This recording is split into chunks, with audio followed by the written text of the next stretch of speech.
പ്രൗഢമായ ഈ സദസ്സിന് എൻ്റെ നമസ്കാരം. ഇവിടെ കടത്തനാട് ലിറ്റററി ഫെസ്റ്റിവലിൻ്റെ 2ാം ദിവസം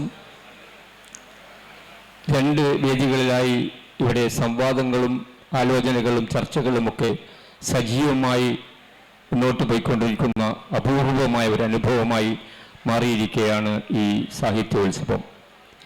ഇവിടെ ചർച്ച ചെയ്യപ്പെടുന്ന വിഷയം കാവ്യാലാപനത്തിലെ കല. അതിൽ പങ്കെടുക്കുന്നവർ ശ്രീ വി ടി മുരളിയെ നമുക്ക് പരിചയപ്പെടുത്തേണ്ട കാര്യമില്ല. പ്രഗത്ഭനായ ഗായകൻ, സംഗീതജ്ഞൻ, അതുപോലെ ഈ നാട്ടിൽ ഇപ്പോൾ നിറഞ്ഞു നിൽക്കുന്ന കലാസാംസ്കാരിക പ്രവർത്തകൻ. അദ്ദേഹത്തെ ഈ ചടങ്ങിലേക്ക് സ്വാഗതം ആശംസിക്കുന്നു. ഒപ്പമുള്ളത് ശ്രീമതി ജ്യോതിബായി പരിയാടത്ത്, അതുപോലെ ഈ ചടങ്ങിന് നന്ദി രേഖപ്പെടുത്തുന്ന ശ്രീമതി ബിന്ദു മധുവനം. എല്ലാവരെയും ഇവിടെ ഈ വേദിയിലേക്ക് സ്വാഗതം ചെയ്യുന്നു. സദസ്സിലുള്ള മുഴുവൻ സാഹിത്യ പ്രേമികളെയും ആസ്വാദകരെയും ഒന്നടങ്കം അഭിവാദ്യം ചെയ്തുകൊണ്ടും സ്വാഗതം ചെയ്യുകയാണ്. നമസ്കാരം.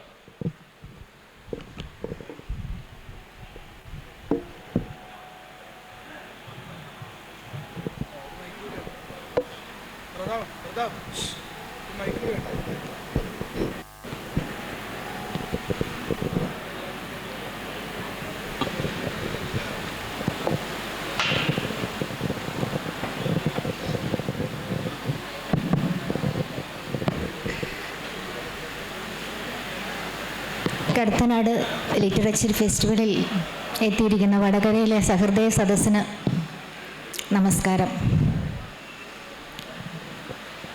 കൂടെ ഈ സെഷനിൽ ഉള്ള പ്രിയപ്പെട്ട മുരളിയേട്ടന് നമസ്കാരം. ഒരുപാട് നന്ദിയുണ്ട്. കാരണം ഇങ്ങനൊരു വിഷയം സാധാരണഗതിയിൽ ഒരു ലിറ്ററേച്ചർ ഫെസ്റ്റിവലിന് ആരും ചിന്തിക്കാത്തതാണ്. കാവ്യാലാപനത്തിലെ കല. കാവ്യാലാപനം ഒരു കലയാണോ എന്ന് തന്നെ പലർക്കും സംശയമുണ്ടാവാം. കാരണം ഇപ്പോഴത്തേക്ക് ഒരു കാവ്യാലാപനത്തിൻ്റെ ഒരു രീതി തന്നെ ചെറിയ ക്ലാസ്സുകളിൽ പഠിച്ചു മറന്ന കവിതകളിൽ നിന്നും കുട്ടികൾ പാടെ വിട്ടു നിൽക്കുന്നു. പിന്നെ യുവജനോത്സവങ്ങൾക്കും റിയാലിറ്റി ഷോകൾക്കും ഒക്കെ ചൊല്ലാനായി കവിതകൾ തിരഞ്ഞെടുക്കുന്നു.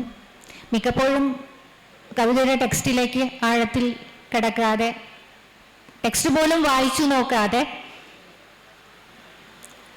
യൂട്യൂബിൽ നിന്നൊക്കെ കിട്ടുന്ന കുറേയധികം പേര് അങ്ങനെയാണ്. യൂട്യൂബിൽ നിന്നൊക്കെ കിട്ടുന്ന കവിതകൾ പഠിച്ച് പരീക്ഷയുടെ ഒരു സമയത്ത് നമ്മൾ ഈച്ചക്കോപ്പി എന്ന് പറയും, ആ രീതിയിൽ ഈച്ചക്കോപ്പി, അങ്ങനെ ഒരു പ്രവണത.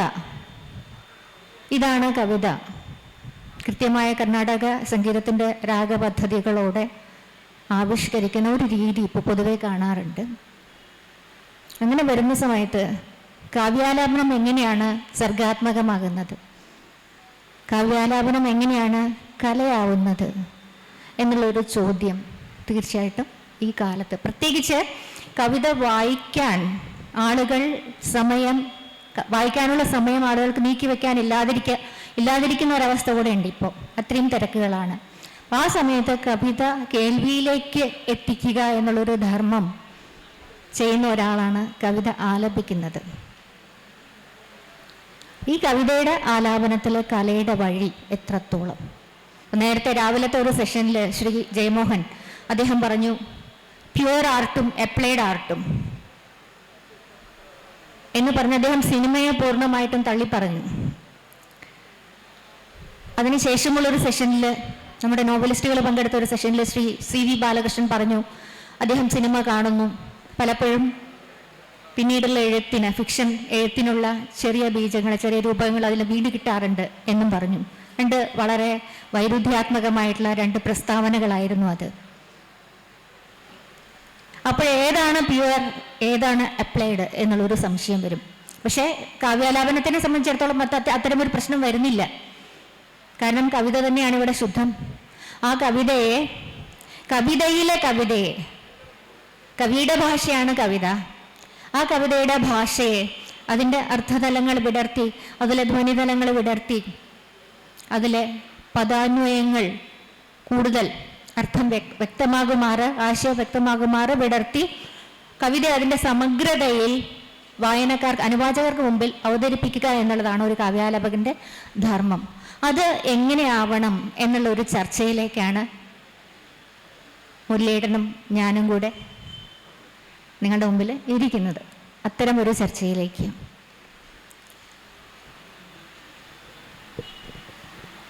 നേരത്തെ സൂചിപ്പിച്ചതുപോലെ കവിത മാത്രമല്ല, ഇപ്പം നമ്മൾ പുതിയ കാലഘട്ടത്തിൽ നോവലുകൾ പോലും ഓഡിയോ ബുക്കുകളായിട്ടാണ് ഇപ്പോൾ മാറുന്നത്. നമുക്ക് ഒരു നോവൽ വലിയ അഭിനേതാക്കൾ സ്റ്റുഡിയോയിൽ പോയി ഇത് വായിക്കുകയും അത് നമുക്ക് കാറിലോ അതുപോലെയൊക്കെ അത് കേട്ടു പോകാൻ പറ്റുന്ന രീതിയിലാണ് ഇപ്പോൾ പുതിയൊരു രീതി കണ്ടുവരുന്നത്. അപ്പോൾ DC ബുക്സിനെ പോലുള്ള പബ്ലിഷേഴ്സൊക്കെ ഓഡിയോ ബുക്ക് കൂടി ഇറക്കുന്നുണ്ടെന്നാണ് ഞാൻ മനസ്സിലാക്കുന്നത്. എന്നെ സംബന്ധിച്ചിടത്തോളം ഞാൻ ജ്യോതിബായിയെ നിങ്ങൾക്ക് എല്ലാവർക്കും അറിയാമോയെന്ന് എനിക്കറിയില്ല. വടകരയിൽ ഒരു പക്ഷേ ആദ്യമായിരിക്കാം അല്ലേ? ഇവിടെ ആദ്യമായിട്ടാണ് വരുന്നത്. നിങ്ങളെല്ലാവരും മാമ്പഴം എന്ന് പറഞ്ഞൊരു കവിതാ പരിപാടി കണ്ടിട്ടുണ്ടാവുമല്ലോ, കൈരളി ചാനൽ. അതിൽ ജഡ്ജായി ഒരുപാട് പ്രാവശ്യം ഇരുന്നിട്ടുള്ള ആളാണ്, നിരന്തരം അതിന് ഇരുന്നിട്ടുള്ള ഒരാളാണ് ജ്യോതിബായി. പാലക്കാട്ടുകാരിയാണ്. എനിക്ക് എന്നെ സംബന്ധിച്ചിടത്തോളം കവിത എന്ന് പറയുന്നത് എൻ്റെ സാഹിത്യപരമായ ഒരു, ഇപ്പം നേരത്തെ അവർ സൂചിപ്പിച്ചതുപോലെ അങ്ങനെയല്ല ഞാൻ ആകർഷ്ടനാവുന്നത്. അത് ചൊല്ലുന്നതിൽ കൂടെ തന്നെയാണ് ഞാൻ അതിൽ ആകർഷ്ടനാവുന്നത്. ഇത് ഞങ്ങൾ തമ്മിലുള്ളൊരു ചോദ്യോത്തര പങ്ക്തി അല്ല കേട്ടോ, ഇതൊരു ഇൻട്രാക്ഷനാണ്. അപ്പോൾ അതുകൊണ്ട് സ്വാഭാവികമായിട്ടും നേരത്തെ എൻ്റെ അച്ഛൻ കവിതയൊക്കെ ചൊല്ലുന്ന ആളാണ് നന്നായിട്ട്. ആദ്യകാലത്ത് പ്രസംഗം തന്നെ അങ്ങനെയാണ്, കവിതയൊക്കെ ചൊല്ലിക്കൊണ്ടുള്ള പ്രസംഗങ്ങളാണ് ആദ്യകാലത്തൊക്കെ ഉള്ളത്. ഇപ്പോൾ കവിതയൊക്കെ അങ്ങനെ പ്രസംഗിക്കുമ്പോൾ പോലും ആളുകൾ ഇങ്ങനെ പറയുക എന്നല്ലാതെ ചൊല്ലുന്ന പരിപാടിയൊന്നുമില്ല. ക്ലാസ് റൂമിൽ മലയാള അധ്യാപകന്മാർ പോലും ചൊല്ലുന്നത് ഞാൻ കേൾക്കാറില്ല പലപ്പോഴും.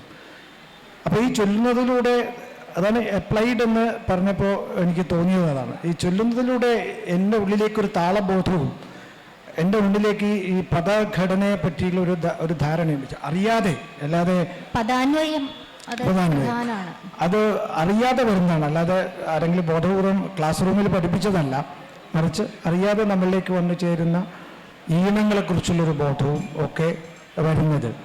അപ്പം ഞാൻ അങ്ങനെ ഇപ്പോൾ എൻ്റെ കുട്ടിക്കാലത്തെ ഒരു കാര്യം ഞാൻ പറയും. ഇപ്പോൾ പി കുഞ്ഞിരാമൻ നായരുടെ കവിതകൾ ഒരു 5ാം ക്ലാസ്സിലൊക്കെ പഠിക്കുമ്പോഴൊക്കെ അച്ഛൻ എന്നെ പഠിപ്പിച്ചു തരുമായിരുന്നു. അച്ഛൻ നല്ലൊരു ഈണത്തിൽ ചൊല്ലുമായിരുന്നു. അച്ഛൻ സംഗീതജ്ഞനോ രാഗങ്ങളെക്കുറിച്ച് അറിയുന്ന ആളൊന്നുമല്ല, പക്ഷെ നല്ല ഈണത്തിൽ ചൊല്ലുമായിരുന്നു. അപ്പം ഇങ്ങനെ അതിപ്പോൾ മുകിലുകൾ മേയും കുന്നിൻ ചരിവിലൊരമ്പലമുണ്ടല്ലോ, അമ്പലമടുവിൽ പന്തലിടുന്നൊരു മാമരമുണ്ടല്ലോ, ഹൃദയം പൊട്ടിയ കവിതകണ കപ്പാൽ പുഴയൊഴുകുമ്പോൾ ദിവ്യരസാനുഭവത്തിൽ മതിച്ച കവുങ്ങുകളാടുമ്പോൾ. ഇങ്ങനെയുള്ള വെളിച്ചത്തിൻ്റെ കളി എന്നാണ് തോന്നുന്നത് ഈ കവിതയുടെ പേര്, എൻ്റെ ഓർമ്മ. അത് വരുമ്പോൾ എന്നിലേക്ക് അതിൻ്റെ അറിയാതെ സംഗീതത്തിൻ്റെ അല്ലെങ്കിൽ താളത്തിൻ്റെ ഒരു ബോധം കൂട്ടി തക്കത്തിമി തക്കത്തിമി തക്കത്തിമി തക്കത്തിമി ഇങ്ങനെ അറിയാതെ നമ്മളിലേക്ക് വരുന്നതാണ്. നമ്മളെ പ്രദേശത്തു നിന്ന് കിട്ടാം. നേരത്തെ സജയ് പറഞ്ഞപ്പോൾ ഇവിടെ വടക്കമ്പാട്ടിൻ്റെ പ്രദേശമാണത്. നമുക്ക് ആ വടക്കമ്പാട്ടിലൂടെ ചില താളങ്ങളുണ്ടാകും, ആ താളങ്ങൾ നമ്മളിലേക്ക് വരാം. ഇങ്ങനെ അറിയാതെ വരുന്ന, അതുപോലെ പങ്കം തെളി ചാന്തായി മാറ്റി ചന്ദാമരമുത്ത് പോലെ കുങ്കുമച്ചെപ്പുമായി സാന്ധ്യ സുഷമ വന്നു, തെളിനീല ഗഗനത്തിന്മറവാതിൽ തുറന്നിടു കളഭച്ചെപ്പുമായി രജനി വന്നു. ഇങ്ങനെ പാടി പോകാതെ അതിന് മുകളിലേക്ക് സംഗീതപരമായി വരുന്നൊരവസ്ഥ. കോണിപ്പടിയിറങ്ങിയ മാണിക്യ സൗധത്തിൽ നിന്ന് വീണ വായിക്കുവാൻ അങ്ങനെ പോകുന്നത്. അപ്പോൾ അങ്ങനെ ഒരു അറിയാതെ വന്നുപോയ അതാണ് ഈ അപ്ലൈഡ് എന്ന് ഞാൻ കരുതുന്നത്. അതിനുള്ളിലുള്ള ഒരു താളത്തെയും സംഗീതത്തെയും ഒക്കെ വേർതിരിച്ചെടുത്ത് മറ്റൊരു രീതിയിലേക്ക് ആവിഷ്കരിക്കുക എന്നുള്ളതാണ് ഞാൻ വിചാരിക്കുന്നത്. അതെ, നേരത്തെ പറഞ്ഞ പോലെ ഈ പറച്ചില് ഒരു പക്ഷേ ഈ ഒരു പുതിയ കാലത്ത് പുതു കവിത എന്ന് പറയുന്ന അല്ലെങ്കിൽ സമീപ കവിത എന്ന് പറയുന്ന കവിതയിലേക്ക് അത് സാധ്യമാണ്. അപ്പോൾ പോലും ഗദ്യമാണ് നമ്മൾ പറയുന്നതെങ്കിൽ പോലും അതിനൊരു താളനിബദ്ധതയുണ്ട് ആ പറച്ചിലിൽ. ഇപ്പോൾ KGSന്റെ കൊച്ചിയിലെ വൃക്ഷങ്ങൾ പോലുള്ള കവിതയിലൊക്കെ അത് നമുക്ക് കൃത്യമായിട്ട് നമുക്കത് മനസ്സിലാവും. ഏറ്റവും പുതിയ കാല കവിതയിലൊക്കെ നമുക്ക് ആ രീതിയിൽ ഒരു പറച്ചിൽ വഴിയിലേക്ക് പോകുമ്പോൾ പോലും അതിന് ഒരു താളനിബദ്ധതയുണ്ട്, പറച്ചിലുണ്ട്, പാരായണമുണ്ട്. പാരായണത്തിൽ അവിടെ അർത്ഥത്തെക്കുറിച്ച് അത്രയൊന്നും ബോധവടല്ല. പ്രത്യേകിച്ച് രാമായണ പാരായണമൊക്കെ ഗൃഹങ്ങളിൽ നടക്കുന്നത് നമുക്കറിയാം. വായിച്ചു പോവുക, ഒരു നാടോടി സാവേരി രാഗം എന്നൊക്കെ പറയുന്ന സാവേരി രാഗത്തിലൊക്കെ വായിച്ചു പോകുന്നതിനപ്പുറത്തേക്ക് അതിൻ്റെ അർത്ഥതലങ്ങളിലേക്ക് ഒരു ഭക്തിയുടെ ഒരു പിന്തുണ അതിനുണ്ട് എന്നുള്ളതിനപ്പുറത്തേക്ക് ഒരു അർത്ഥതലങ്ങളിലേക്ക് അത് കടക്കുന്നില്ല എന്ന് പലപ്പോഴും രാമായണ വായനയിലൊക്കെ തോന്നിയിട്ടുണ്ട്. ശരിയാണ്, അത് ശരിയാണ്. അങ്ങനെ അതൊന്നും നോക്കിയല്ല ആളുകൾ അതൊന്ന് വായിക്കുന്നത്. ഞാൻ തന്നെ ഇപ്പോൾ കാവ്യം സുഗേയം എന്നുള്ള എൻ്റെ യൂട്യൂബ് ചാനലിൽ രാമായണം മുഴുവനായിട്ട് വായിച്ചിട്ടിട്ടുണ്ട്. അപ്പം അതിന് താഴെ വന്നിട്ട് രാമായണം ഞാൻ ഓരോ ഭാഗത്തും ഞാൻ പറഞ്ഞ രാമായണം കവിത, രാമായണം എന്നുള്ള ആ ഒരു പുരാണത്തിനെ ആ രീതിയിൽ എടുക്കാതെ രാമായണം കവിത എന്നുള്ള അർത്ഥത്തിൽ എടുത്തിട്ടാണ് അർത്ഥം മനസ്സിലാവുന്ന രീതിയിലാണ് ചൊല്ലിയിട്ടുള്ളത്. അതിന് താഴെ വന്ന് പലരും കമൻറ്റ് ചെയ്ത് ഇങ്ങനെയാണ്, ഇതിലൊട്ടും ഭക്തിയില്ലല്ലോ, രാമായണം ഇങ്ങനെ ചൊല്ലേണ്ട ഒന്നല്ല. നേരെ തിരിച്ചു പറയുന്നവരുമുണ്ട്. രണ്ടു തരത്തിലുള്ള ഈ പണ്ടൊരച്ഛനും മകനും കഴുതയെ വാങ്ങാൻ ചന്തയ്ക്ക് പോയ പോലെയാണ് ഞാൻ കവിത ചൊല്ലി ബ്ലോഗിലിടുന്ന സമയത്ത് വരുന്ന അഭിപ്രായങ്ങൾ. അതായത് ആ കഥ അറിയാലോ, പ്രത്യേകിച്ച് ഞാൻ ആ കഥ പറഞ്ഞ സമയം കളയുന്നില്ല. ചന്തയ്ക്ക് വാങ്ങി വരുന്നു, കഴുത നടത്തുന്ന സമയത്ത് നിങ്ങൾ ആരെങ്കിലും ഒരാളെങ്കിൽ കയറി ഇരുന്നൂടെ എന്ന് ചോദിക്കുന്നു. അച്ഛൻ കയറിയിരിക്കും. അപ്പോൾ എതിരെ വരുന്ന കുറച്ച് പേര് പറയും ഇത്രയും ചെറിയ മകനെ നടത്തുന്നത് എന്തിനാണ് ചോദിക്കും. അതാണ് അഭിപ്രായങ്ങൾ, പല അഭിപ്രായങ്ങൾ വരും. അവസാനം ഞാൻ എൻ്റേതായിട്ടുള്ള ഒരു അഭിപ്രായം രൂപീകരിക്കുകയാണ്. 2007 കാവ്യം സുഗേയം എന്നുള്ള ബ്ലോഗ് തുടങ്ങുന്നത്. തുടക്കത്തിൽ മലയാള കവിതയുടെ ചരിത്രത്തിൻ്റെ തുടക്കം മുതൽ രാമചരിതം മുതൽ കാനനങ്ങളിൽ അരൻ കളിറുമായി കരിണിയായി കാർനെടുങ്കണ്ണുമ തമ്മിൽ വിളയാടിനരൻ രണ്ടാനനം വടിവുള്ളാന വടിവായ അവതരിത്താദിയെ നല്ല വിനായകനെന്മൊരമലനെ എന്നുള്ള പാട്ട് കവിതാ പ്രസ്ഥാനത്തിൽ ആദ്യത്തെ കവിത, അല്ലെങ്കിൽ മലയാള കവിതാ ചരിത്രത്തിലെ ഇത് ആദ്യത്തെ ആണെന്ന് കണക്കാക്കപ്പെടുന്ന കവിത മുതൽ മലയാള കവിതയുടെ ഒരു ചരിത്ര വഴികൾ കുമാരനാശാന്റെ ഏകദേശം എല്ലാ കവിതകളും ഒക്കെ അതിൽ ചൊല്ലിയിട്ടിട്ടുണ്ട്. അപ്പോൾ എല്ലാത്തിനും ഇങ്ങനെ 2 അമ്മയെ തല്ലിയാലും 2 പക്ഷം വരും എന്നുള്ള രീതിയിൽ കമൻറ്റുകൾ വരാറുണ്ട്. അപ്പോൾ പൂർണ്ണമായിട്ടും പാട്ടിലേക്ക് പോവാതെ, പാട്ട് എന്ന് പറയുമ്പോൾ ഞാൻ ഉദ്ദേശിക്കുന്നത് ഈ പറഞ്ഞ നേരത്തെ അദ്ദേഹം ചൊല്ലിയ 2 കവിതകളും തീർച്ചയായിട്ടും പാട്ടല്ല. കർണാടക സംഗീതത്തിന്റെ രാഗപദ്ധതി തന്നെ പറയാം. പാട്ട് എന്ന് പറയുന്ന സമയത്ത് കൃത്യമായിട്ട് ശിവരഞ്ജിനി രാഗത്തില് ഒരു കവിത ചിട്ടപ്പെടുത്തി ആലപിക്കുക, മോഹന രാഗത്തില് ഒരു കവിത ചിട്ടപ്പെടുത്തി ആലപിക്കുക. കവിതയിലെ പാട്ടാണ് ഉദ്ദേശിക്കുന്നത്. അങ്ങനെ രാഗത്തെ ചിട്ട ചെയ്തോളൊന്നും പാട്ടിനില്ല. ചെയ്യുന്നവരുണ്ട്, ചെയ്തു കൊടുക്കുന്നവരുണ്ട്, ആലപിക്കുന്നവരുണ്ട്, സമ്മാനം വാങ്ങിക്കുന്ന കുട്ടികളുണ്ട്. അനുഭവത്തിൽ നിന്നാണ് പറയുന്നത് പലപ്പോഴും. പക്ഷെ എനിക്ക് തോന്നുന്നത് അത് ഇപ്പം മുരളിയേട്ടൻ പാടിയ എന്ന് ഞാൻ പറയുന്നു എന്നുള്ളതേ ഉള്ളൂ. ചൊല്ലിയ അല്ലെങ്കിൽ ആലപിച്ച എന്ന് അതിന് പറയാൻ പറ്റുള്ളൂ. പാരായണം, ചൊല്ലൽ, ആലാപനം, അതിൻ്റെ അങ്ങേത്തലയാണ് പാട്ട്. സംഗീതാത്മകമായിട്ട്, പൂർണ്ണമായിട്ടും സംഗീതാത്മകമായിട്ട്. തീർച്ചയായിട്ടും സംഗീതം, ചലച്ചിത്രഗാനങ്ങൾ, പഴയ ചലച്ചിത്രഗാനങ്ങൾ, മെലഡീസ് എന്ന് നമ്മൾ പറയുന്ന പഴയ ചലച്ചിത്രഗാനങ്ങളിലൊക്കെ നല്ല കവിതയുണ്ട്. പാവം മാനവ ഹൃദയം പോലുള്ള സുഗതവുമായിട്ട് ചില കവിതകളൊക്കെ ഭംഗിയായിട്ട് സംഗീതം കൊടുത്ത് ഇട്ടതാണ്. അതിന് വേറൊരു, പക്ഷേ ഒരു പൂർണ്ണ കവിത, 5 മിനിറ്റ് നീണ്ടു നിൽക്കുന്ന ഒരു കവിത, ഒരു കൃത്യമായ ഒരു, പ്രത്യേകിച്ച് മത്സരങ്ങൾക്കൊക്കെ കുട്ടികൾ ചൊല്ലുന്ന കവിതകൾ നോക്കിയിട്ടുണ്ടോ, ഭാവപ്രധാനമായിരിക്കും. അങ്ങനെ ഭാവപ്രധാനമായിരിക്കുന്ന കവിതകൾ, ഉദാഹരണത്തിന് ഇപ്പോൾ വീണപൂവ് എന്നുള്ള കവിത എടുത്ത് ചൊല്ലുന്ന സമയത്ത്, ഹാ പുഷ്പമേ അധിക തുങ്കപദത്തിൽ എത്ര ശോഭിച്ചിരുന്നിതൊരു രാജ്ഞി കണക്കയെ നീ ശ്രീഭൂവിൽ അസ്ഥിര അസംശയം ഇന്നു നിന്റെ ആ ഭൂതി പുനരെങ്ങു കിടപ്പിതോർത്താൽ എന്നുള്ള കവിതയിൽ അർത്ഥം മനസ്സിലാവുന്ന രീതിയിലാണ് ഞാനിപ്പോൾ പറഞ്ഞത്. പക്ഷേ ഒരു പ്രത്യേക സംഗീതത്തിൽ അതിനെ ചിട്ടപ്പെടുത്തി പറയുന്ന സമയത്ത്, ചൊല്ലുന്ന സമയത്ത് അല്ലെങ്കിൽ പാടുന്ന സമയത്ത് അതിൻ്റെ കവിതയുടെ ഒരു ഡയറക്ഷൻ ഉണ്ട്, ദിശ. ഉദാഹരണം, ഞെട്ടറ്റു നീ മുകളിൽ നിന്ന് നിശാന്തവായു തട്ടിപ്പതിപ്പളവുണർന്നവർ താരമെന്നോ തിട്ടം നിനച്ചു മലരേ ബത ദിവ്യഭോഗം വിട്ടാശുഭൂയിലടിയുന്നൊരു ജീവനെന്നോ. ഒരു പക്ഷേ ഒരു കർണാടക സംഗീതത്തിന്റെ രാഗപദ്ധതിയിൽ അത് ചിട്ടപ്പെടുത്തുകയാണെങ്കിൽ ഈ ദിശ കൃത്യമായിട്ട് ആ കവിതയുടെ ഡയറക്ഷൻ, അതിൻ്റെ ഭാവതലം, അതിൻ്റെ ഡയറക്ഷൻ നമുക്ക് അവതരിപ്പിക്കാൻ പറ്റാതെ പോകും എന്നുള്ള ഒരവസ്ഥയുണ്ട്. അബ്ദമൊന്നു കഴിഞ്ഞിതാ വീണ്ടും അസുദിനമതൻ മുന്നിലെത്തി. ഇത് നമുക്ക് കാപ്യരാഗത്തിലോ കാനഡ രാഗത്തിലോ ചിട്ടപ്പെടുത്താം തീർച്ചയായിട്ടും അതിൻ്റെ ഭാവതലത്തിൽ. പക്ഷേ അതിൽ വരുന്ന ചെറിയ ചെറിയ ദിശാവ്യതിയാനങ്ങളെ നമുക്ക് വിടർത്തി കാണിക്കാൻ ഒരിക്കലും സംഗീതത്തിന് കഴിയില്ല. സംഗീതം വേണം, ഒരു ചെറിയൊരു രാഗഛായയൊക്കെ ആവാം, പക്ഷെ പൂർണ്ണമായിട്ടും പലപ്പോഴും അത് അങ്ങനെ നടക്കുന്നു എന്നുള്ള ഒരു ആക്ഷേപം. നമ്മൾ ഇന്നത്തെ ഈ സബ്ജക്റ്റിൽ തന്നെ ആലാപനം എന്നിട്ടൊരു വാക്കുണ്ട്, കാവ്യാലാപനത്തിലെ കല എന്നാണ് അല്ലേ. അപ്പൊ ഈ ആലാപനം എന്ന് പറയുന്നൊരു വാക്ക് വരുമ്പോൾ മാഡം ഇപ്പോൾ അത് എനിക്ക് തോന്നുന്നത് ഇങ്ങനെ ഡീറ്റെയിലിംഗ് എന്നുള്ള അടിസ്ഥാനത്തിലാണ്. സംഗീതത്തെ അങ്ങനെയല്ല കാണേണ്ടതെന്ന് എനിക്ക് തോന്നുന്നു. നിങ്ങളിപ്പോൾ പാടിയാലും സംഗീതം ഉണ്ടെന്ന് എടുത്താൽ മതിയല്ലോ. ഇപ്പോൾ ജ്യോതിബായി പാടിയാലും സംഗീതമുണ്ട് എന്നെടുത്താൽ മതിയല്ലോ. അതിപ്പോൾ ഡീറ്റെയിലിംഗ് ആയിട്ട് വരുമ്പോൾ നമുക്ക് കുറേ സംഗീതത്തിൻ്റെ കുറേ സംഗതികൾ നമ്മളിങ്ങനെ സംഗതി എന്നൊക്കെ പറയുന്നില്ലേ, അതൊക്കെ വരുമ്പോഴാണ് നമുക്ക് ഈ പ്രശ്നം വരുന്നത്. ഞാൻ അതാണ് പറഞ്ഞത്, ആ സംഗതികളെ കുറിച്ച് അത് ചെയ്യുന്ന ആളെ ആശ്രയിച്ചിരിക്കും. ഇപ്പോൾ ഉദാഹരണത്തിന്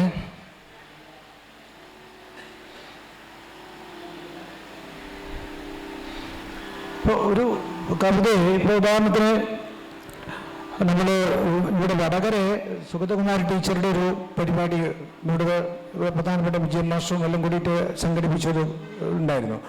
ആ സമയത്ത് ഹരിപ്പാട് KPN പിള്ള സാർ കുറേ കവിതകൾക്ക് സംഗീതം ചെയ്ത് ഞാനായിരുന്നു അത് പാടിയിരുന്നത്, ഭൂരിപക്ഷവും ഞാനായിരുന്നു പാടിയിരുന്നത്.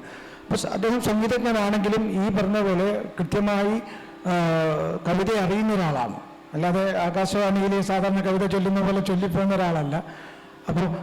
അപ്പോൾ ഇങ്ങനെ ബീഹാർ എന്ന് പറഞ്ഞിട്ടൊരു കവിത അത് ചൊല്ലിയിട്ടുണ്ടെന്ന് തോന്നുന്നല്ലേ? അത് ടീച്ചറിന് വിളിക്കരുത് എന്നോട് പറഞ്ഞിട്ട്, അതുകൊണ്ടാണ് ഞാൻ ടീച്ചറിനടുക്ക് പറഞ്ഞു പോകുന്നത്. ഏതായാലും അതൊന്ന് നിങ്ങളൊന്ന് ചൊല്ലു. ഈ ശ്രുതി വയ്ക്കുന്നുണ്ട്, കുഴപ്പമുണ്ടോ? ഇല്ലേ? വേണ്ട.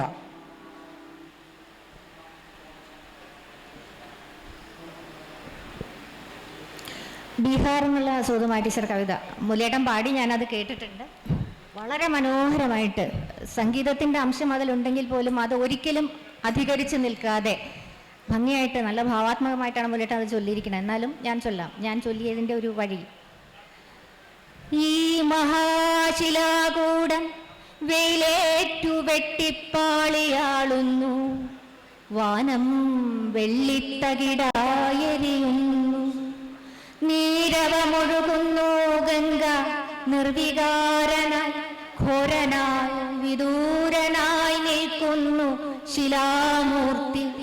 ദൂരെ വന്നഗരത്തിൽ തെരുവിൽ പറക്കുന്നു കാറുകൾ, യന്ത്രോദ്ഘോഷം നെഞ്ഞിടിപ്പായി കേൾപ്പൂ. കീറിമങ്ങിയ ചേലത്തുമ്പിനാൽ അകാലത്തിലാകവേ നരചൂഴുമ്പാർ നെറ്റി മൂടിക്കൊണ്ടും, പച്ച കുത്തിയ മെലിവാർന്നൊരക്കയിൽ കൊച്ചു തട്ടത്തിൽ വാടും പൂക്കൾ വേറിയും മുഖം താഴ്ന്നും, കുണ്ടിലാഴ്ന്നൊരു നീണ്ട കൺകളിൽ കണ്ണീരാർന്നും, ചുണ്ടിലായി സദാ രാമ രാമ മന്ത്രമേ ചേർന്നും, ഈ മഹാശിലാകൂടത്തിന്റെ മുന്നിലായി നിന്നു കാമിതം നേരുന്നോളെ, കാമിതം നേരുന്നോളെ, പാവമാമമ്മേ കേൾക്കൂ. അത് നിർത്തണം എന്നാണോ?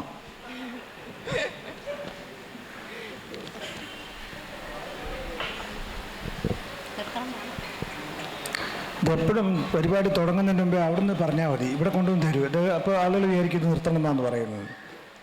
അതാ പ്രതാപന്റെ പരിപാടിയാണ്.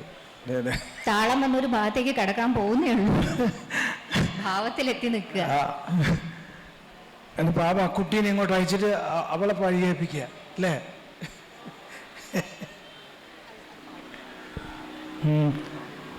ഇവർ പാടിയ കേട്ടല്ലോ. നമ്മൾ സംഗീതത്തിലേക്ക് വരുമ്പോൾ നമ്മൾ ഇതെങ്ങനെയാണ് പിള്ള സാറ് ചെയ്യുന്നതെന്നുള്ളത് നോക്കാം.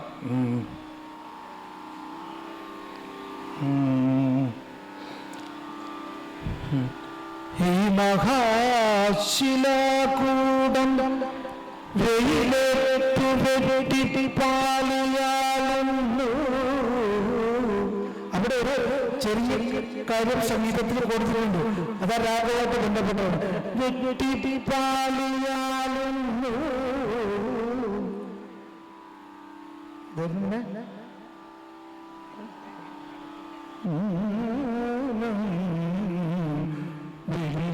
തകിടാരിയുന്നു.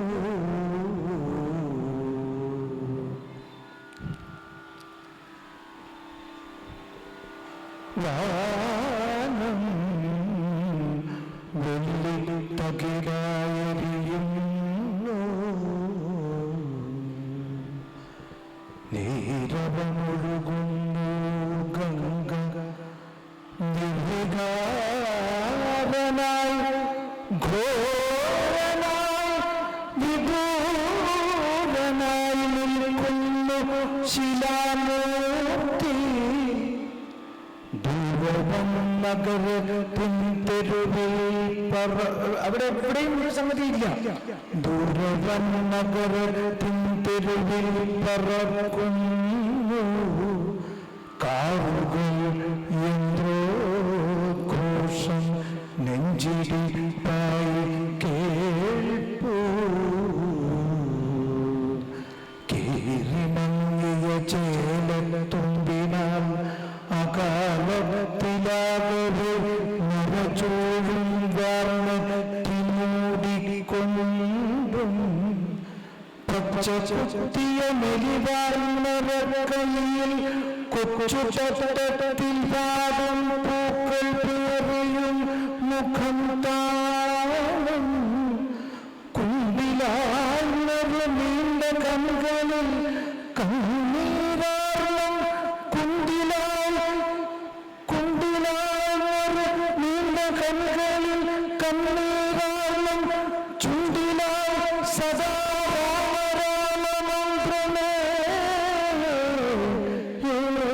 ചേർന്നു ഈ മഹാശിലാകൂടത്തിന്റെ മുന്നിലായി നിന്ന് കാമുകം നേരുന്നോട് പാവമാനം കേൾക്കൂ. ഇതിന്റെ ഈ കവിതയുടെ ഒരു ഭാവസമ്പൂർത്തി എന്ന് പറയുന്നത് ഇതിന്റെ അവസാനമാണ്. നല്ല മക്കളെ പെറ്റ വയറേ തണുക്കുള്ളൂ. ഈ ഒരു രാഗപദ്ധതിയിൽ പോകുന്ന സമയത്ത് അതവിടെ നിൽക്കില്ല എന്നാണ് മാറ്റി അതിലവിടെ നല്ല മക്കളെ പെറ്റ വയറേ തണുക്കുള്ളൂ കല്ലുപോൽ കരളായി കണ്ണീരു കാണാത്തോരായി മാത്രമേ തന്നിൽ മാത്രമേ പ്രേമമേലുപോരായി സ്വാർത്ഥഖിന്നരായി അലസരാം നൂറാം മക്കൾക്ക് ജന്മമേകിനി പുത്രവതി ചുവപ്പാർന്ന കണ്ണുനീർ വീഴുന്നേടം കത്തുമോ പേടിപ്പു ഞാൻ. വാൽമീകി ആദ്യത്തെ ശ്ലോകം എഴുതുന്ന സമയത്ത് ആദ്യത്തെ ശ്ലോകം വാൽമീകിയുടെ വായിൽ നിന്ന് കണ്ഠത്തിൽ നിന്ന് ഉദ്ഗളിച്ച സമയത്ത് മാനിഷാദ പ്രതിഷ്ഠാം ത്വമഗമ ശാശ്വതി സമ യത് ക്രൗഞ്ചമിഥുനാദേകം അവധിത് കാമമോഹിതം. അത് കൃത്യമായിട്ട് ഒരു താളനിബദ്ധത തീർച്ചയായിട്ടും അതിനുണ്ടായിരുന്നു. പക്ഷെ പിന്നീട് പദബദ്ധം അക്ഷരസമം തന്ത്രീലയ സമന്വിതം എന്നാണ് ആ കവിതയെക്കുറിച്ച് അല്ലെങ്കിൽ ആ ശ്ലോകത്തിനെ കുറിച്ച് പറയുന്നത്. ഒരു പക്ഷേ ഈ പദബദ്ധതയും അക്ഷരസമതയൊക്കെ എല്ലാ കവിതയ്ക്കും നമുക്ക് പറയാം. പക്ഷെ തന്ത്രീലയ സമന്വിതം എന്ന് പറയുന്നത് തീർച്ചയായിട്ടും അതിൻ്റെ ഒരു രാഗച്ഛായ തന്നെയായിരിക്കും ഉദ്ദേശിക്കുന്നുണ്ടാവുക.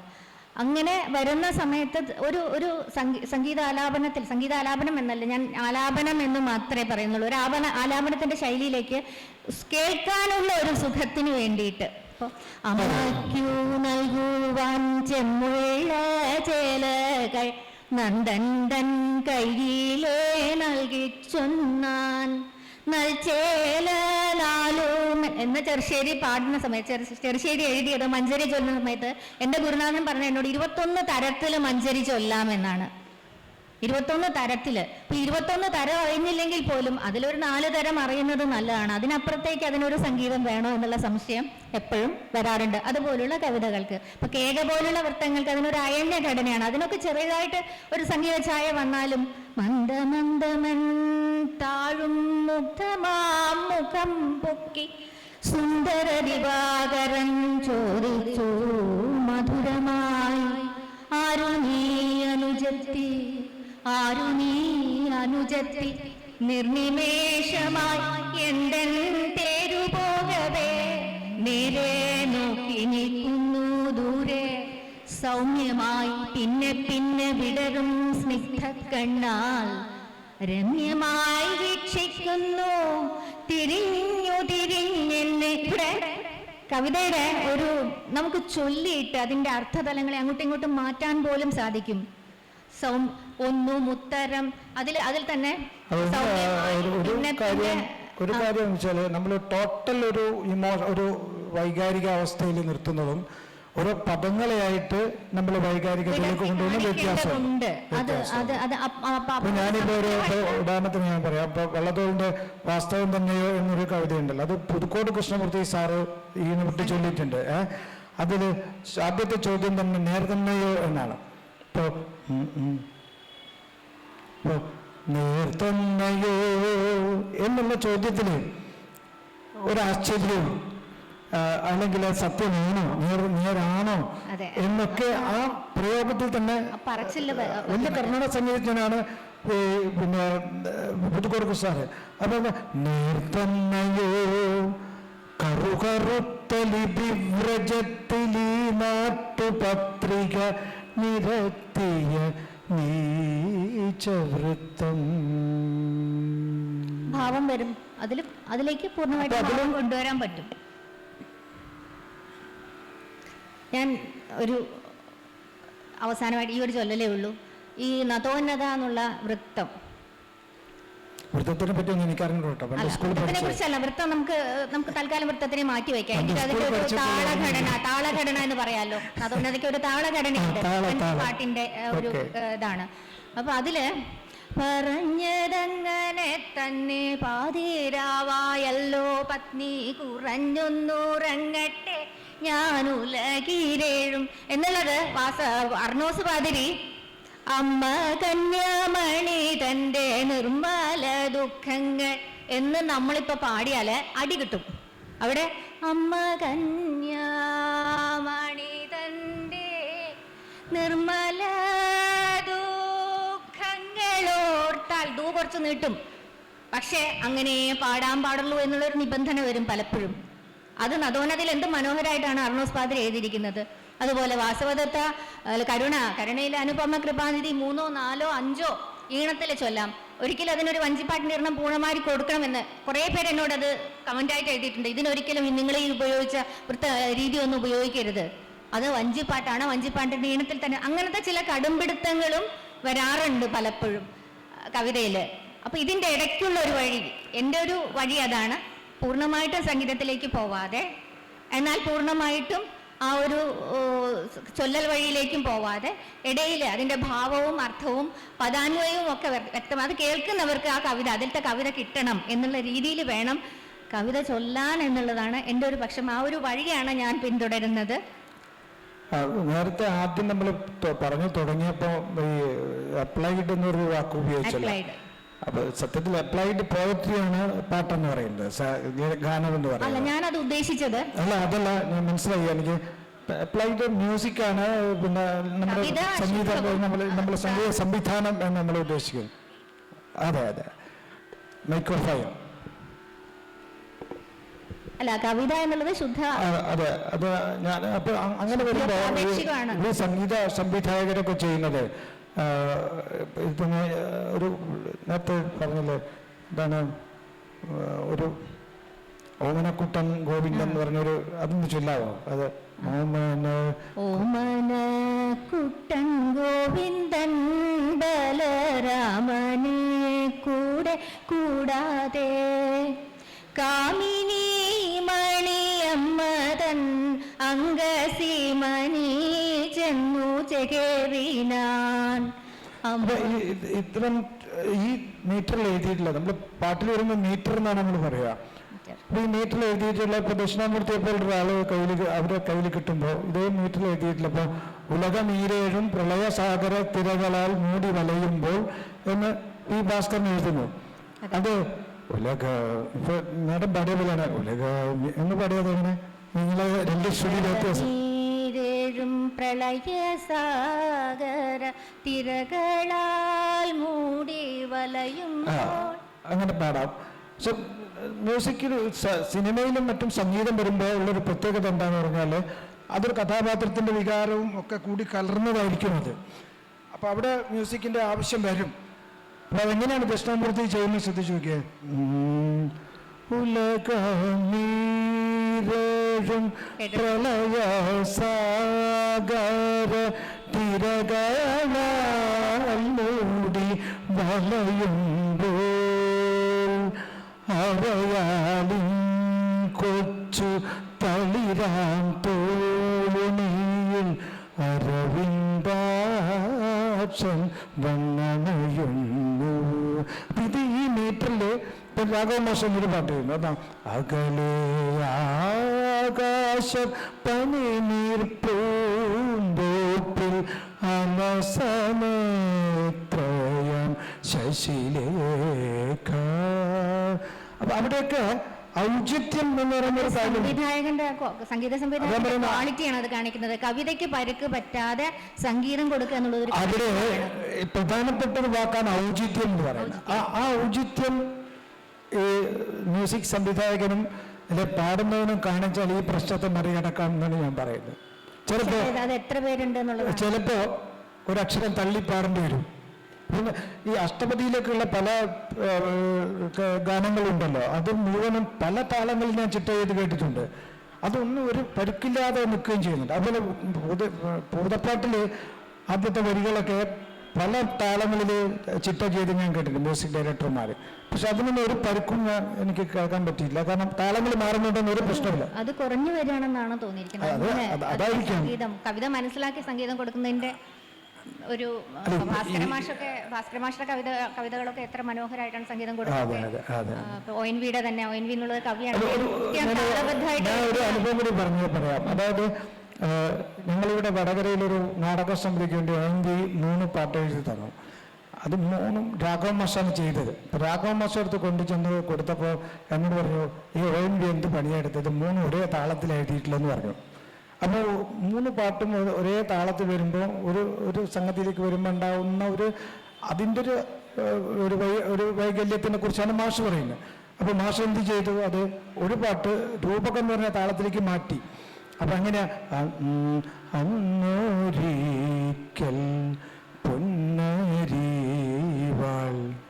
അമ്പിളി ചിരിച്ചരാവിൽ എന്തിനു നിന്നും ചുമരിൽ എൻ്റെ ചിത്രം നീ വരച്ചു എന്നാക്കി മാറ്റിയ താളം മാറ്റിയപ്പോൾ അതിന് അവിടെ തന്നെ നിൽക്കുന്നുണ്ട്. പക്ഷെ അതിനുള്ള കഴിവും ഔചിത്യവും ഒക്കെ കാണിക്കണം, അത്രേ ഉള്ളൂ. പക്ഷെ ഇങ്ങനത്തെ ഒരു സന്ദർഭത്തിൽ കവിതയിൽ സംഗീതത്തിൽ മുഗ്ധനായി അല്ലെങ്കിൽ മുഗ്ധരായി കവിത മറന്നു പോകുന്ന ഒരു ഘട്ടത്തിലേക്ക് എത്തുന്നുണ്ട് എന്ന് കൂടെ പറയേണ്ടി വരും. ഞാൻ പാടുമ്പോൾ അങ്ങനെ മറന്നു പോകുന്നുണ്ടോ? ഇല്ല. പക്ഷെ അത് അത്രയും ശ്രദ്ധിച്ച്, അതായത് ഒരു ആയാസവുമില്ലാതെ ആലാപനത്തിൽ കവിത മനസ്സിലാക്കണമെങ്കിൽ അതിനൊരു ചൊല്ലൽ വഴിയേ പറ്റുള്ളൂ. അത് അടിച്ചു പറയുന്നല്ല. അങ്ങനെ ഒരു നിങ്ങൾക്കൊക്കെ അഭിപ്രായം ഉണ്ടാവുമല്ലോ, ഇന്ററാക്ട് ചെയ്യാം. ഇപ്പോൾ മറ്റേ ഒരു കവിതയില് ONVയുടെ ഒരു പാഥേയം എന്നിട്ടൊരു കവിത ONV ചൊല്ലിയത്, അത് അറിയാമോ? കവിത അറിയാമോ? അത് ചൊല്ലിയാവുന്നു.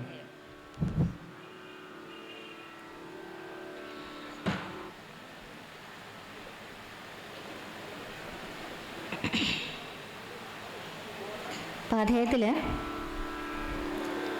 പ്രശ്നം ഈ കവിതയിൽ ലയിച്ച് ചൊല്ലുന്ന സമയത്ത് എത്ര ബൈഹാർട്ടാവുന്ന കവിതയും പലപ്പോഴും മായുന്ന സന്ധ്യകൾ മടങ്ങി വരുമോ എന്നല്ലേ അത് തന്നെയാണ് സ്റ്റാർട്ടിങ് പേരെന്ന് തോന്നുന്നു.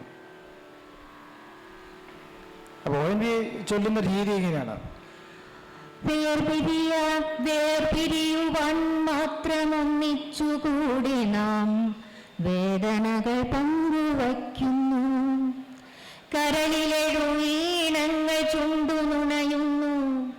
കവിതയുടെ ലഹരി നുണയുന്നു. കൊച്ചു സുഖദുഃഖ മഞ്ചാടി മണികൾ ചേർത്തു വച്ചു പല്ലാങ്കുഴി കളിക്കുന്നു. വിരിയുന്നു കൊഴിയുന്നു യാമങ്ങൾ, നമ്മളും പിരിയുന്നു, യാത്ര തുടരുന്നു. മായുന്ന സന്ധ്യകൾ മടങ്ങി വരുമോ, പാടിമറയുന്ന പക്ഷികൾ മടങ്ങി വരുമോ? എങ്കിലും സന്ധ്യയുടെ കയ്യിലെ സ്വർണവും പൈങ്കിളിക്കൊക്കെ കിണിഞ്ഞ തേൻതുള്ളിയും പൂക്കൾ നെടുവീർപ്പിടും ഗന്ധങ്ങളും മൗനപത്രങ്ങളിൽ കാത്തുവച്ച മാധുര്യവും മാറാപ്പിലുണ്ടെൻ്റെ മാറാപ്പിലുണ്ടതും പേറി ഞാൻ യാത്ര തുടരുന്നു. ഈ കവിത ONV ചൊല്ലുന്നത് എങ്ങനെയാ? മായുന്ന സന്ധ്യകൾ മടങ്ങി വരുമോ, ഇങ്ങനെയാണ് ONV ചൊല്ലുന്നത്. പാടിമറയുന്ന പക്ഷികൾ മടങ്ങി വരുമോ, എങ്കിലും സന്ധ്യയുടെ കയ്യിലെ സ്വർണവും പൈകിളിക്കൊക്കിൽ കിണിഞ്ഞ തേൻ തുള്ളിയും പൂക്കൾ നെടുവീർപ്പിടും സൗഗന്ധവും മൗനപാത്രങ്ങൾ, ഇങ്ങനെയാണ് ONV ചൊല്ലുന്നത്. ഇതേ സാധനം ഒരു നാടകത്തിന് വേണ്ടിയിട്ട് ഞാൻ കൂടുതലും ബന്ധപ്പെട്ടിട്ടുള്ള രാഘവ മാഷായതുകൊണ്ടായിട്ടുള്ള രാഘവ മാഷ കാര്യം ഞാൻ പറയുന്നത്. ഒരു നാടകത്തിന് വേണ്ടിയിട്ട് അദ്ദേഹത്തിന് മുമ്പിൽ അദ്ദേഹത്തിന് ഈ കവിതയൊന്നും അറിയില്ല. അദ്ദേഹത്തിൻ്റെ ONVയുടെ ഒരു കവിത എന്നല്ലാതെ അതിലപ്പുറത്തൊന്നും അറിയില്ല. ONV പാടിയൊന്നും കേട്ടിട്ടില്ല, ഒന്നും കേട്ടിട്ടില്ല. അപ്പം അത് അദ്ദേഹം ചെയ്യുന്നത് ഞാൻ ശ്രദ്ധിച്ചു വയ്ക്കുക. ഇതിന് കവിതയ്ക്ക് ഇങ്ങനെ ചൊല്ലുന്നുള്ളതിനേക്കാളും പരിക്കൊന്നും പറ്റുന്നില്ലെന്നാണ് ഞാൻ മനസ്സിലാക്കുന്നത്. അപ്പോൾ അദ്ദേഹം ചെയ്യുന്നത് മായുന്ന സന്ധ്യകൾ മടങ്ങി വരുമോ, പാടി മറയുന്ന പക്ഷികൾ മടങ്ങി വരുമോ, എങ്കിലും ഓരോ വാക്കും നോക്കണു, എങ്കിലും സന്ധ്യയുടെ കയ്യിലെ സ്വർണവും പൈകിളിക്കൊക്കിൽ കിണഞ്ഞ തേൻ തുള്ളിയും മാറാപ്പിലുണ്ടെൻ്റെ മാറാപ്പിലുണ്ടതും പേറി ഞാൻ യാത്ര തുടരുന്നു. മായുന്ന സന്ധ്യകൾ മടങ്ങി വരുമോ, പാടി മറയുന്ന പക്ഷികൾ മടങ്ങി വരുമോ. പിന്നെ എവിടെയെങ്കിലും പ്രശ്നമുണ്ടോ? ഇത് നിലനിൽക്കും. പ്രശ്നമുണ്ടോ എന്നൊക്കെ ചോദിച്ചു കഴിഞ്ഞാൽ ഇപ്പം ഞാൻ വാദിക്കാൻ നിൽക്കണം, മുരളിയേട്ടാ, വാദിക്കാൻ നിൽക്കണം. അതുകൊണ്ട് വാദിക്കുന്നില്ല, സമയമില്ല എന്നുള്ളത് കൊണ്ടാണ് കൂടിയാണ്. നമുക്ക് എനിക്ക് തോന്നുന്നു ഈ ഒരു ആലാപനം കവിത എങ്ങനെയാണ് ചൊല്ലേണ്ടത് എന്നൊരു ഒരു ഒരു രീതി നമ്മളിങ്ങനെ നേരത്തെ സ്വരൂപിച്ച് വെച്ചതുകൊണ്ടാണ്, ഒരു കൺവെൻഷണൽ ഒരു സാധനം സ്വരൂപിച്ച് വെക്കുന്നതുകൊണ്ടാണ്. യുവജനോത്സവത്തിന് ചൊല്ലുന്ന കാണത്തില്ല എല്ലാവരും, പിന്നെ അത് ബാഗ്ദാദ് മന്ത്രവും താരവും ഒക്കെ അങ്ങോട്ട് അടിച്ച് പൊളിച്ച് പ്രയോഗിക്കുന്ന ഒരു രീതിയാണ്. അത് പോട്ടെ, അതല്ല എനിക്ക് തോന്നുന്നത് ഈ ഒരു കവിതയുടെ ഇങ്ങനെ ചൊല്ലൽ അല്ലെങ്കിൽ ഇത് കവിത ഉള്ളിടത്തോളം കാലം തുടരുന്നു തോന്നുന്നു. എൻ പ്രഭാകരൻ മാഷ് ഈയിടെ ഒരു ഫേസ്ബുക്ക് പോസ്റ്റ് ഇട്ടിട്ടുണ്ടായിരുന്നു. അദ്ദേഹം പറഞ്ഞു, കവിത പഠിപ്പിക്കരുത് ഗുരുക്കന്മാരെ എന്നാണ് പറഞ്ഞത്. കവിത ചൊല്ലാനോ എഴുതാനോ ഒന്നും പഠിപ്പിക്കരുത് എന്ന് മാത്രമല്ല, കാവ്യവിരുദ്ധമായ, അദ്ദേഹം സാഹിത്യവിരുദ്ധമായ എന്നാണ് ഉപയോഗിച്ചത്. എനിക്ക് തോന്നുന്നത് കാവ്യവിരുദ്ധമായ എന്ന് പറയാമെന്ന് തോന്നുന്നു. കാവ്യവിരുദ്ധമായ എന്തും ചെയ്യാം കവിതയിൽ, ട്രോള് വരെ ഉണ്ടാക്കാം എന്നാണ്. അങ്ങനെ ഒരു പുതിയ കാലത്തിന്റെ വെളിച്ചത്തിലാണ് കവിതാ വായനയും കവിത ആസ്വാദനവും ഒക്കെ നിൽക്കുന്നത്. ഇപ്പോൾ ഏറ്റവും പുതിയതായിട്ട് ഇപ്പോൾ പുതിയ കാല കവിതകളെ സച്ചിദാനന്ദ മാഷിന്റെ ഒരു കാര്യം കൂടെ, സച്ചിദാനന്ദ മാഷ് രാമനാഥൻ പാടുന്നു. ഞാൻ മാമ്പഴം ജഡ്ജായിരിക്കുന്ന സമയത്ത് മാമ്പഴം വേദിയിൽ 1ാം സ്ഥാനം കിട്ടിയ ശ്രീകാന്ത് ഇവിടെ ഉണ്ട്, കവി കൂടിയാണ് അദ്ദേഹം. അപ്പോൾ ആ വേദിയിൽ സച്ചിദാനന്ദ മാസ്റ്റർ രാമനാഥൻ പാടുന്നു എന്നുള്ള കവിത സംഗീതമൊക്കെ കൊടുത്തിട്ട് ഒരു കുട്ടി ചൊല്ലിയിരുന്നു. ഈയിടെ സച്ചി മാഷ് ഒരു പോസ്റ്റ് ഇട്ടിട്ടുണ്ടായിരുന്നു ഇത് പറഞ്ഞിട്ട്. അതായത് രാമനാഥൻ എന്നുള്ള കവിത പാടുന്നു എന്നുള്ള കവിത ഒരു കുട്ടി എനിക്ക് സംഗീതാത്മകമായി ചൊല്ലിക്കൊണ്ടു തന്നു. എനിക്കത് വല്ലാതെ ഇഷ്ടപ്പെട്ടു. സച്ചിമാഷ്ക്ക് ഇഷ്ടപ്പെട്ടോടെ, എഴുതി കഴിഞ്ഞാൽ ആ കവിത സച്ചിമാഷിൻ്റെ അല്ലല്ലോ, അതെൻ്റെ കൂടെയാണല്ലോ, അതുകൊണ്ട് എനിക്ക് ഇഷ്ടപ്പെട്ടില്ല എന്ന് എനിക്ക് ധൈര്യമായിട്ട് പറയാം. ഗദ്യകവിതയൊക്കെ ഇങ്ങനെ സംഗീതമൊക്കെ കൊടുത്ത് ചൊല്ലുന്നതിൻ്റെ ഗദ്യകവിത ഞാനത് എനിക്ക് തോന്നുക ശൂർപ്പണഖ എന്നുള്ള കൽപ്പറ്റ മാഷ്ട കവിതയുണ്ട്. എന്ത് മനോഹരമായിട്ടുള്ള കവിതയാണ്. ഇന്ന് രാവിലെ അദ്ദേഹം ശ്രീ ജയമോഹൻ പറഞ്ഞിരുന്നു അദ്ദേഹം കണ്ടതിൽ ഏറ്റവും നല്ല കവി കൽപ്പറ്റയാണെന്നൊക്കെ. എന്ത് മനോഹരമായിട്ടാണ് ഇതിനൊക്കെ സംഗീതം കൊടുത്ത് ചൊല്ലിയാൽ എങ്ങനെ ഉണ്ടാവും എന്നുള്ളത് ഞാൻ ആലോചിച്ചു. ഇതുപോലുള്ള കവിതയൊക്കെ അത് ആ കവിത: ഞാൻ ശൂർപ്പണഖ, രാവണ സോദരി, നാമശ്രവണ മാത്രയിൽ നിങ്ങളുടെ മനസ്സിൽ മാംസദാഹമുള്ള കണ്ണുകളും നഖദംശ്രകളും ഭൂതലം കുലുങ്ങുന്ന നടയും കാടുവകഞ്ഞു മാറ്റിയുള്ള വെളിപ്പെടലും അതിലെനിക്ക് പരിഭവമില്ല. ഞങ്ങൾ കാമരൂപികൾ. അകലങ്ങൾ എന്നെ പക്ഷിയാക്കും, ദൂരശിഖരത്തിലെ പഴങ്ങൾ എന്നെ വാനരമാക്കും, തളിരുകൾ എന്നെ മാനാക്കും, ജലം എന്നെ മത്സ്യമാക്കും. ആഗ്രഹത്തിന്റെ രൂപം ഭയമില്ല, മറയില്ല, വാക്കും പൊരുളും വെവ്വേറെയല്ല, ജീവിതത്തിന്റെ മറിമായങ്ങൾ നഷ്ടപ്പെട്ടിട്ടില്ല. രതിനിർവൃതിയോടടുക്കുമ്പോൾ സുരയസുര വാനര മാനുഷ ഭേദമില്ലാതെ ഏതു പെണ്ണിനും എൻ്റെ പ്രകൃതം, എൻ്റെ സർപ്പവീര്യം. ചിലർ ചീറ്റും, ചിലർ കടിക്കും, ചിലർ മുളപൊട്ടും പോലെ കരയും, ചിലരെ കിടപ്പിൽ പർവ്വതങ്ങൾ കൊറിക്കും. ഇങ്ങനെ ചൊല്ലേണ്ട, ഇങ്ങനെ പറയേണ്ട ഒരു കവിത, ഇങ്ങനെ അവതരിപ്പിക്കേണ്ട ഒരു പെർഫോമൻസ് പോയട്രി എന്നുള്ള രീതിയിൽ അതിൻ്റെ കൂടെ കാലമാണിത്. അവതരിപ്പിക്കേണ്ട ഒരു കവിത ചൊല്ലിക്കഴിഞ്ഞാൽ എങ്ങനെ ഉണ്ടാവും എന്നുള്ളത് കൂടെ ആലോചിക്കാം. അല്ല, ഇങ്ങനെ ഇപ്പോൾ നമ്മളിപ്പോൾ ഇന്നത്തെ മാതൃഭൂമി പത്രം തരികയാണെങ്കിൽ ഞാനതൊന്ന് സംഗീതാത്മകമായിട്ട് പാടിത്തരാം. ഏതെങ്കിലും ഒരു പത്രം എടുത്തിട്ട് പറ്റുമല്ലോ. അപ്പൊ അതിന് അതുമായിട്ട് വാക്കുകളായിട്ട് ഇപ്പം ടീച്ചർ ഇപ്പോൾ ചെയ്തപ്പോൾ തന്നെ ഉള്ളൊരു എന്താ വെച്ചാൽ അതിലും നമ്മൾ ഒരുപാട് മോഡുലേഷൻസ് വരുത്തുന്നുണ്ട്. ആ വോയിസിലും അതിൽ ഭാവാത്മകമായ മോഡുലേഷൻസ് അതിൽ വരുത്തുന്നുണ്ട്. അത് ഞാൻ സംഗീതം കൊണ്ട് ഉദ്ദേശിക്കുന്നുണ്ട്. വിചാരിച്ച പോലെ തന്ത്രി ലയ സമന്വിതം എന്ന വാക്ക് ആ അർത്ഥത്തിൽ ആ രീതിയിൽ ഒരുപാട് അഗാധ തലത്തിലേക്ക് പോകുന്ന ഒരു വാക്കാണ്. അതൊരു വെറും സംഗീതത്തിൽ മാത്രം നിൽക്കുന്നില്ല, അതിൻ്റെ ഒരു ഭാവഗാംഭീര്യം കൂടെ അതിലേക്ക് വരുന്നു. അത്തരം മോഡുലേഷൻസ്, ആ മോഡുലേഷൻസ് ചിട്ടപ്പെടുത്തിയ സംഗീതത്തിൽ സാധിക്കില്ല എന്ന് മാത്രമാണ് ഞാൻ പറഞ്ഞത്. ആ മോഡുലേഷൻസ് ചിട്ടപ്പെടുത്തിയ സംഗീതത്തിലും സാധിക്കും എന്നാണ് എൻ്റെ വാദം. വീണ്ടും അതേ വാഗ്വാദത്തിലേക്ക് പോകുന്നുണ്ട്. തൽക്കാലം അതിവിടെ വെച്ച് നിർത്താം. അങ്ങനെയാണോ അണ്ടിയാണോ ആദ്യം ഉണ്ടായത് എന്നുള്ള ചോദ്യം ബാക്കി നിൽക്കില്ല. തർക്കമല്ലത്, ഞാൻ പറയുന്നത് എൻ്റെ പക്ഷമാണ്. അത് തർക്കത്തിന്റെ വിഷയത്ത് നിങ്ങളുടെ പക്ഷം, അത് എൻ്റെ പക്ഷം. നമുക്ക് ഇന്ററാക്ട് ചെയ്യാനുള്ള ഒരു സമയമായി തോന്നുന്നു. സമയമുണ്ടോ? അപ്പൊ ബാക്കിയുള്ളവരുടെയൊക്കെ സമയം ഒരുപാട് എടുത്തിട്ട് ഞങ്ങളെ സമയം കുറയ്ക്കുന്നത് ശരിയാണ്. സത്യത്തില് ഇതിന്റെ ഒരു ഫോക്ലോർ ഇനങ്ങളൊക്കെ ഉണ്ട്, അതിനെ കുറിച്ച് ഒരുപാട് പറയാനുണ്ട്. അതിന്റെ ഘടനയൊക്കെ എന്ത് രസമായിട്ട് പറയാവുന്ന ചില താളഘടനകളുണ്ട്. പക്ഷെ ഇപ്പൊ നമുക്ക് ഒട്ടും സമയമില്ല.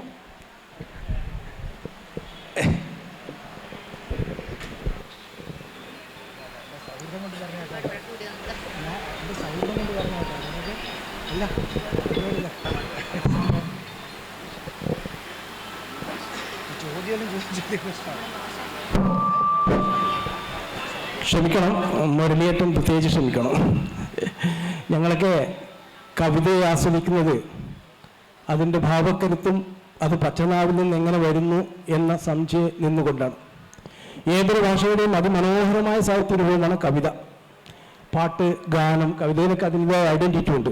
അതുപോലെ തന്നെ ഉറുദുവിലും ഷായരി, മുജറ, ഗസൽ, ഇതൊക്കെ അതിൻ്റെതായ തനത് രൂപങ്ങളുണ്ട്. അപ്പം ഞങ്ങൾ ആഗ്രഹിക്കുന്നത്, കാവ്യാസ്വാദകർ ആഗ്രഹിക്കുന്നത് എന്ന് പറഞ്ഞാൽ ഞാൻ മുമ്പേ പറഞ്ഞ പച്ചനാവിൽ നിന്ന് സംഗീതത്തിൻ്റെ അകമ്പടിയോടെ ഇല്ലാതെ ഭാവക്കരുത്തോടെ പുറത്തു പോകുന്ന ആ സാഹിത്യ രൂപത്തെയാണ്.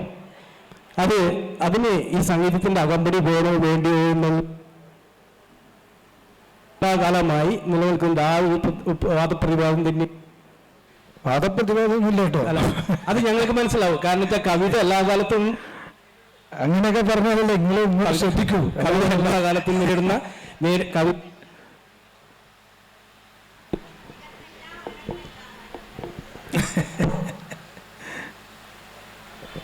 ഹലോ, കവിത ഉള്ള കാലത്തോളം ഇതുണ്ടാവും,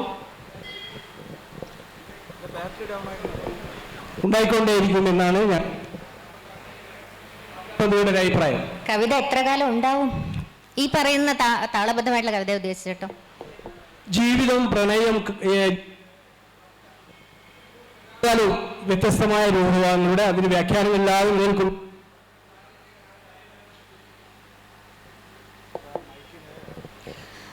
എല്ലാവരും കേട്ടിട്ടുണ്ടാവില്ലേ? ഇടത്തല്ല വലത്തല്ല. ഇനി ചോദിക്കാൻ ആരെങ്കിലും ഉണ്ടെങ്കിൽ, ഇല്ലെങ്കിൽ നമുക്ക് അവസാനിപ്പിക്കാം.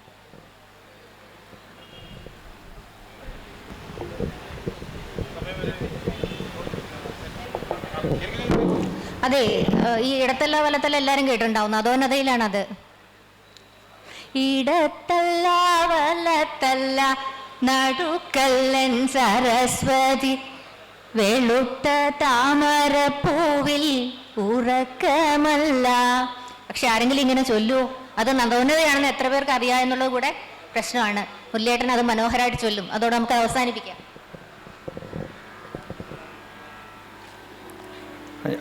ഞാൻ ചൊല്ലുമ്പോൾ കുറച്ച് സംഗീതമാവും അതെന്തായാലും. ഇടത്തല്ല വലത്തല്ല നടുക്കല്ലൻ സരസ്വതി, വെളുത്ത താമര പൂവിൽ ഉറക്കമല്ല. തുടിക്കുന്ന ജനതൻ കരളിൻ്റെ കരളിലെ തുടുത്ത താമര പൂവിൽ അവൾ വാഴുന്നു. പടകൂറിച്ചൊരുങ്ങിയ പതിതർത്തൻ പത്മവ്യൂഹ നടുവിലെ കൊടി തണ്ടിൽ അവൾ പാറുന്നു. അഴകിൻ്റെ വീണമീട്ടി തൊഴിലിൻ്റെ ഗാനം പാടും, തൊഴിലിൻ്റെ കൊടിയേന്തി അഴകു പാടും. വിരിയുന്ന താരുകളിൽ വിടരുന്ന താരങ്ങളിൽ വിരഞ്ഞെത്തുമകളുടെ കടാക്ഷഭൃംഗം. കനക പൂനിറ തിങ്കൾ നിലവലയൊഴുക്കുമ്പോൾ കടലു പോലവളുടെ കരൾ തുടിക്കും. നേരിനെ താരാക്കി മാറ്റും, താരിനെ താരകമാക്കും. താരകത്തെ അവൾ നിത്യചാരുതയാക്കും. ചാരുതയിൽ വാക്കു ചാലിച്ചവൾ തീർത്തൊരുക്കി വെച്ച ചായമിട്ടുകിട്ടുവാൻ ഞാൻ തപസ്സു ചെയ്യൂ. ചായമിട്ടുകിട്ടുവാൻ ഞാൻ തപസ്സു ചെയ്യൂ. എല്ലാവർക്കും നമസ്കാരം. ഇങ്ങനൊരു നേരത്തെ ജ്യോതിബായി പറഞ്ഞതുപോലെ ഒരു സാഹിത്യ സമ്മേളനത്തിൽ ഇതിനെക്കുറിച്ച് ഇങ്ങനെയുള്ളൊരു സെഷൻ വെച്ചത് തന്നെ ഒരുപക്ഷെ ആദ്യമായിട്ടായിരിക്കാം, കേരളത്തിൽ ആദ്യമായിട്ടായിരിക്കാം ഈ കർത്തനാട്ട് സാഹിത്യോത്സവം ചെയ്തത്. അവിടെ നല്ല കൈകടി കൊടുത്തേക്ക്, ചെറിയ കൈകടി അല്ല അതിന് വേണ്ട. അപ്പോൾ അടുത്ത കൊല്ലം ഇത് വെക്കാൻ വേണ്ടിയിട്ടുള്ള കൈകടിയാണത്. അതുകൊണ്ടാണ് ഞാൻ പറഞ്ഞത്. പിന്നെ ഏതായാലും എല്ലാവർക്കും നന്ദി. അടുത്ത കൊല്ലം വെക്കുകയാണെങ്കിൽ ഇതിന്റെ 2ാം ഘട്ടമായിരിക്കും. എനിക്ക് തോന്നുന്നു അതായിരിക്കും കുറച്ചുകൂടെ രസകരം എന്ന് വിചാരിക്കുന്നു ഞാൻ.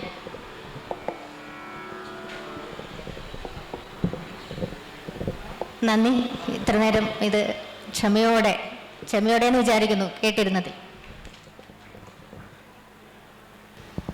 ഈ സെഷന് നന്ദി പറയുന്നത് ബിന്ദു മധുവനം.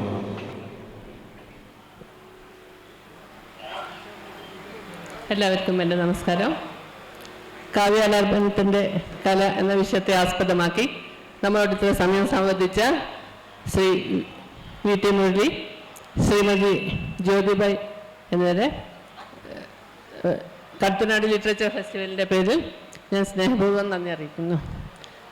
അതോടൊപ്പം തന്നെ ഈ സെഷന് സ്വാഗത ഭാഷണം നടത്തിയ ശ്രീ CK വിശ്വനാഥൻ, അതോടൊപ്പം തന്നെ ഇവിടെ എത്തിച്ചേർന്ന് ഈ പരിപാടിയിൽ പങ്കെടുത്ത എല്ലാവരെയും നന്ദി അറിയിക്കാൻ വേണ്ടി ഈ അവസരം ഉപയോഗപ്പെടുത്തുന്നു. നന്ദി, നമസ്കാരം.